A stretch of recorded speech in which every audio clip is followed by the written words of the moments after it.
안녕하세요, 남보람입니다. 2차 세계대전의 도화선을 당긴 그 남들, 나쁜 남, 무능한 남, 이상한 남.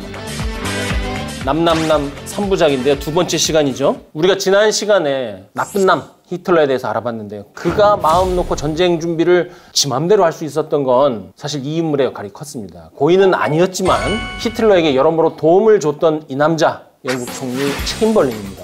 제2차 세계대전 발발 전이나 발발 이후에도 발빠르게 대응하지 못하고 아름다운 착각 속에 세상은 아름다운 거야, 이렇게 자기 스스로가 빠져 있었고 다른 사람도 그 착각 속에 빠지게 만들었던 무능한 남, 영국 역대 최악의 총리로 BBC가 꼽았던 네빌 체인벌린에 대해서 한번 알아보겠습니다.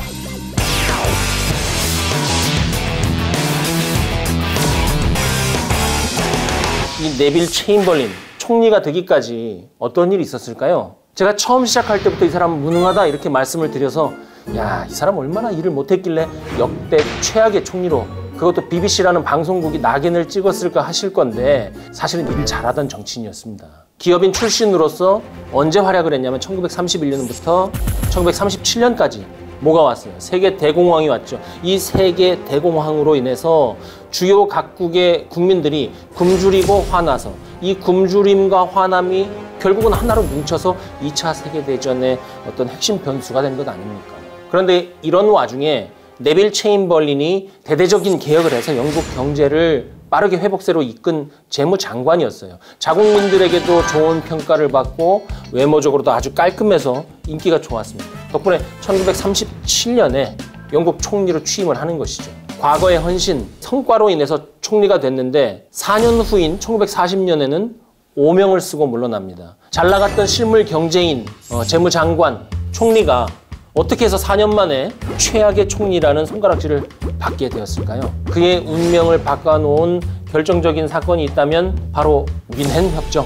뮌헨협정은 지난 시간에도 잠깐 언급했잖아요. 독일을 달래기 위해서 히틀러가 원하던 체코에 수데텐란트를 주고 이제 우리는 평화를 얻었어, 그렇게 착각하게 만들었던 그 협정. 협정 이후에 또 체인벌린이 이런 얘기를 해요. 우리 시대에 평화가 왔다. 굉장히 유명하죠. 우리 시대의 평화라는 이 선언이 굉장히 유명합니다. 그런데 우리 시대의 평화에 대해서만 얘기하지 그 전문은 얘기를 하지 않아요. 여기서 뭐라고 얘기를 했냐면요. 나의 선량한 동포 여러분, 독일로부터 명예로운 평화를 이 다우닝가에 가져오게 된 것은 우리나라 역사상 이것이 두 번째 일입니다. 나는 우리가 평화로울 것을 믿어 의심치 않습니다. 우리 시대에 평화가 도래했습니다. 어떻습니까? 이 멘트만 들으면 아, 평화가 찾아왔구나. 총리가 저렇게 얘기하는데. 그러나 그것은 그의 오판이었습니다. 당시의 상황을 한번 짚어보자고요. 독일이 1938년 4월에 뭐하죠?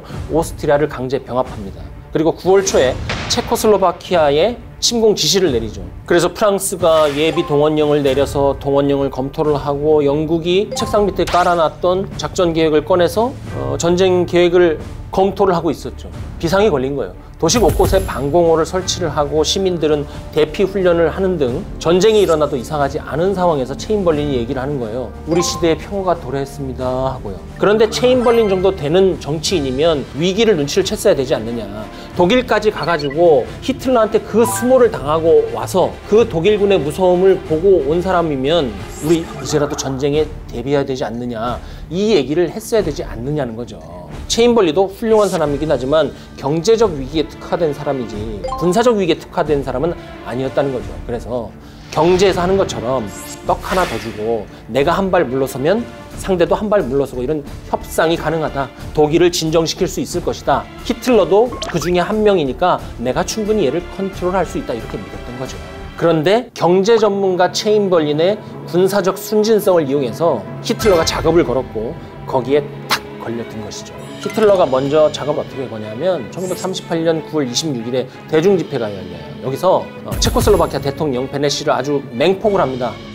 뭐냐, 저거 안 돼. 우리를 탄압하고 있어. 어쨌든 나는 10월 10일에 수데텐을 손에 넣겠다고 열을 올렸죠. 혼자 열을 올리느냐? 그렇지 않죠. 거기에 있던 모든 군중들이 하일 히틀러를 외치면서 거기에 동참을 하는 거죠. 그러면서 히틀러는 군중 선동하고 군대 준비시키고 이것만이 아니라 평화를 위한 노력도 하는 척을 해요. 체인벌린에게 감사를 표하면서 이렇게 말합니다. 체인벌린 총리님, 수데텐은 내가 유럽에서 요구하는 마지막 영토입니다. 나는 체코 사람들에겐 관심이 없습니다. 그들 다치지 않게 할 거예요.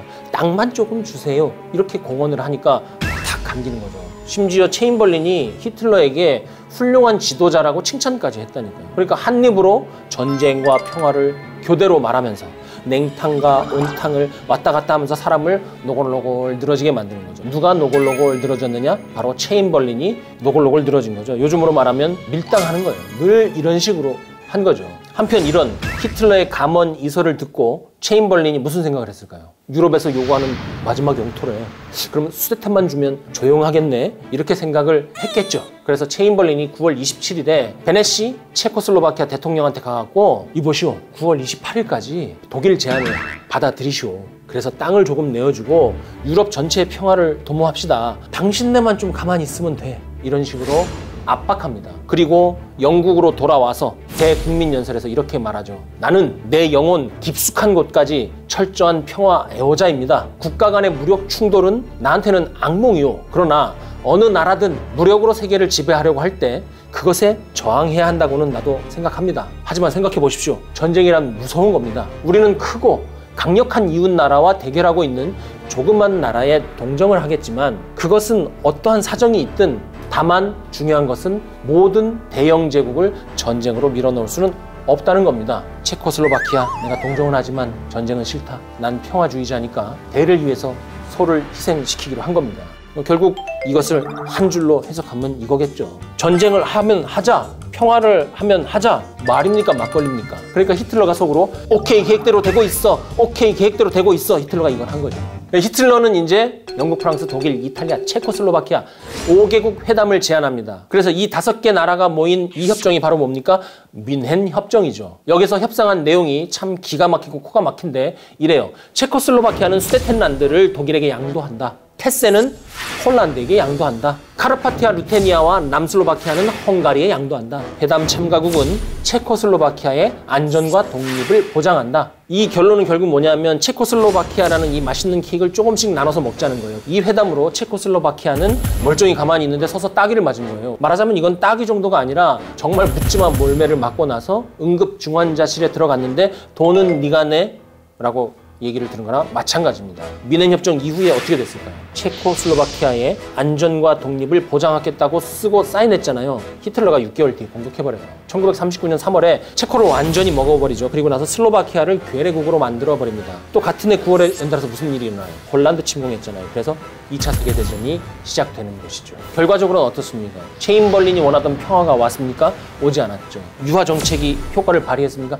그렇지 않죠. 전쟁만 일어났어요. 히틀러가 체인벌린의 뒤통수를 쳤지만 그를 무능한 총리로 만들었지만 어쨌든 끝까지 대독 유화 정책을 펼쳤단 말이죠. 왜 그랬을까요? 정녕 히틀러의 속내를 눈치를 채지 못했던 것일까요? 이럴 때 기묘한 게 1차 사료입니다. 체인벌린이 유화 정책을 펼쳤던 이유 1차 사료를 통해서 한번 알아보겠습니다. 지금 보시는 이 편지는 1938년 9월 6일에 체인벌린이 주 독일 영국 대사한테 보낸 편지예요. 편지의 일부를 한번 읽어드리면 이렇습니다.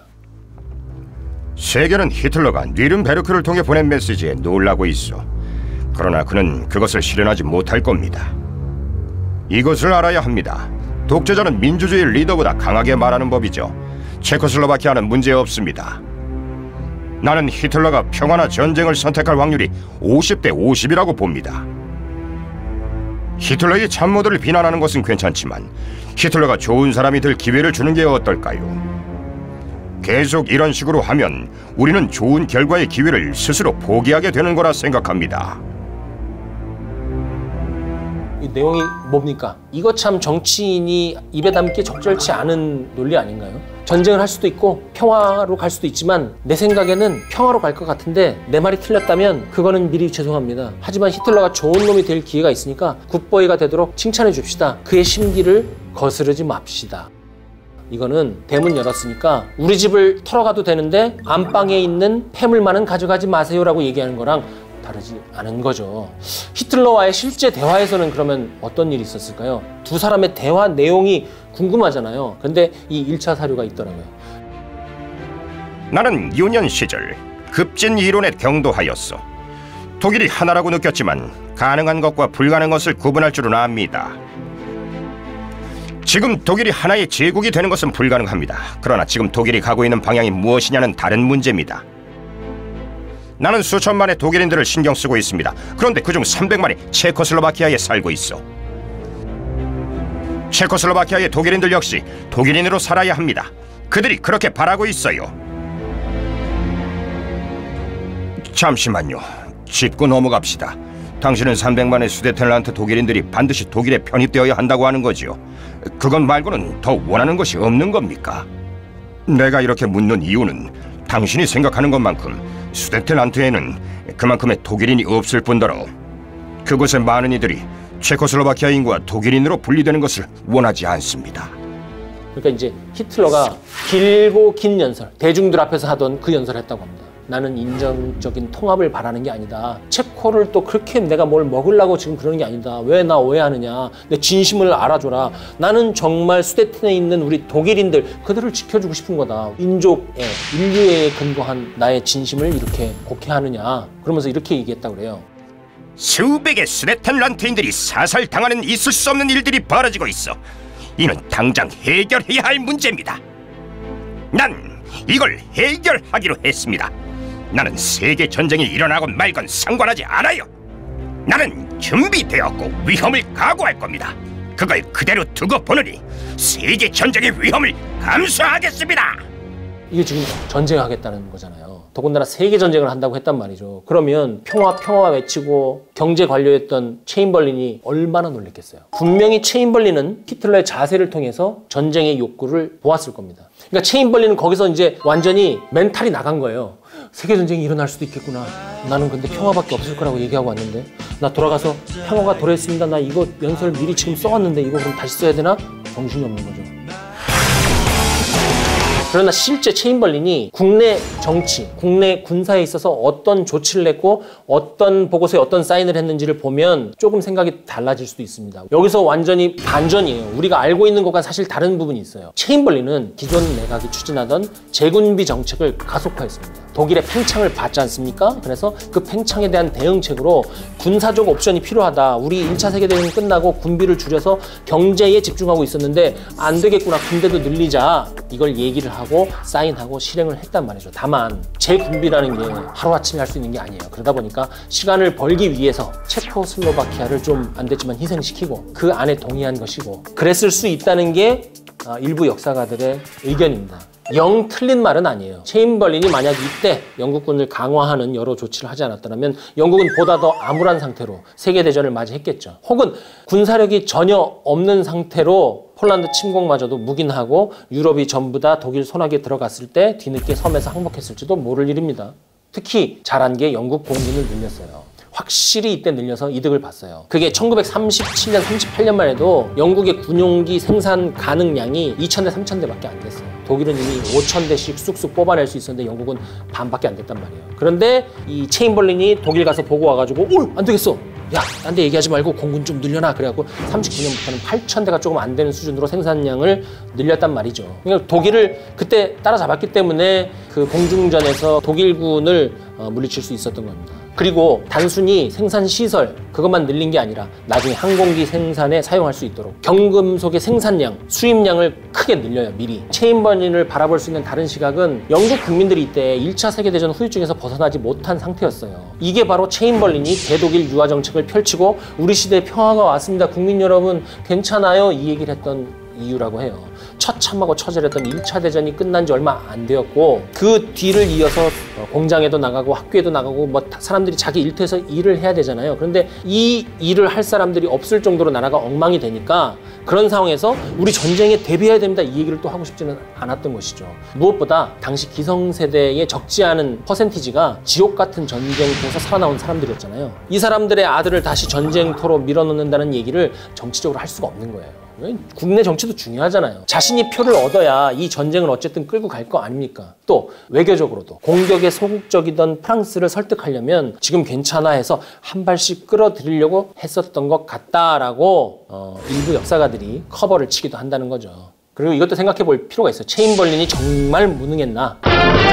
히틀러가 체인벌린이 보증을 선 그 미넨 협정을 파기를 하고 체코 공격했잖아요. 폴란드 공격했잖아요. 그러면 바로 실각돼야 돼. 그런데 실각을 안 하고 1939년 9월에 폴란드 침공이 일어났는데도 여전히 남아서 1940년 4월까지는 정상적으로 총리직을 수행하면서 전쟁을 지도했단 말이죠. 위기가 발생했어도 어느 정도 기본빵을 했다는 거예요. 체코 병합에 굉장히 체인벌린이 격분을 해서 재군비가 충분히 되지 않았는데도 불구하고 대독 강경 노선으로 전환해서 비교적 빠른 시간 내에 영국이 전쟁 준비를 할 수 있도록 기여한 바가 있다, 이렇게 얘기를 하긴 하죠. 그러면 이렇게 무능한 총리로 낙인 찍힌 이후에 체인벌린은 그럼 뭘 했을까요? 독일이 미넨 협정을 파기한 이후에 체인벌린이 외교적 유화 정책을 포기하고 그리고 뒤늦게 강경책으로 선회를 합니다. 하지만 폴란드가 망하고 있는 와중에 사실상 아무것도 하지 못한 것만은 사실이에요. 독일에 맞서기 위해서 전시 내각 수립하는 거, 대독 강경파 윈스턴 처칠을 딱 불러들여요. 그게 왜 대단한 조치냐면 완전히 원수지간이었어요. 체인벌린파 내부에서는 지금 전쟁이 났는데 처칠파 지금 끌어들이면 우리가 정치적으로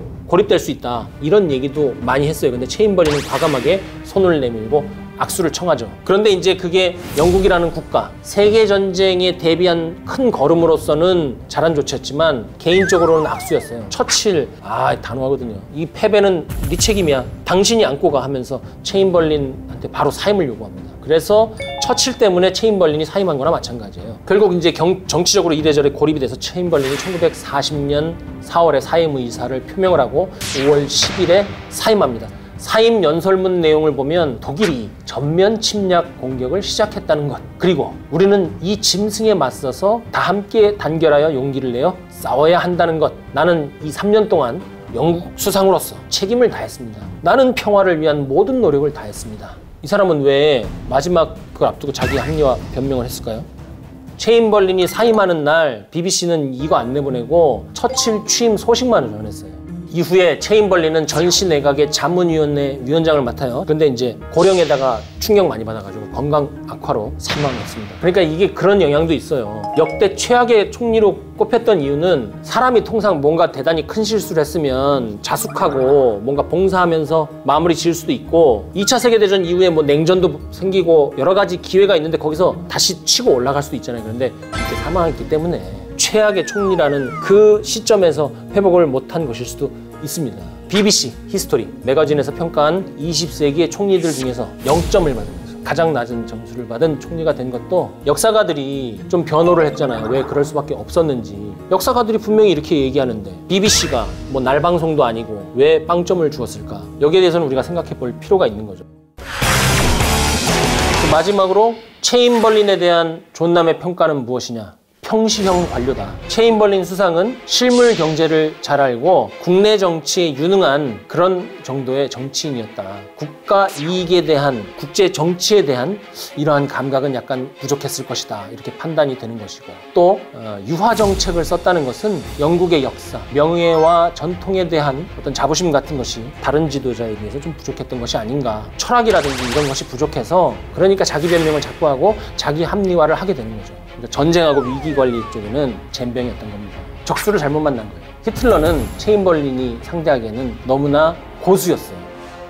다음 시간에는 그리고 와라 이런 사람이에요. 그런데 이 사람이 또 골 때리는 누군가의 스승이래요. 세상 이상한 남, 바로 무솔리니. 우리 다음 시간에 무솔리니에 대해서 한번 알아볼 겁니다.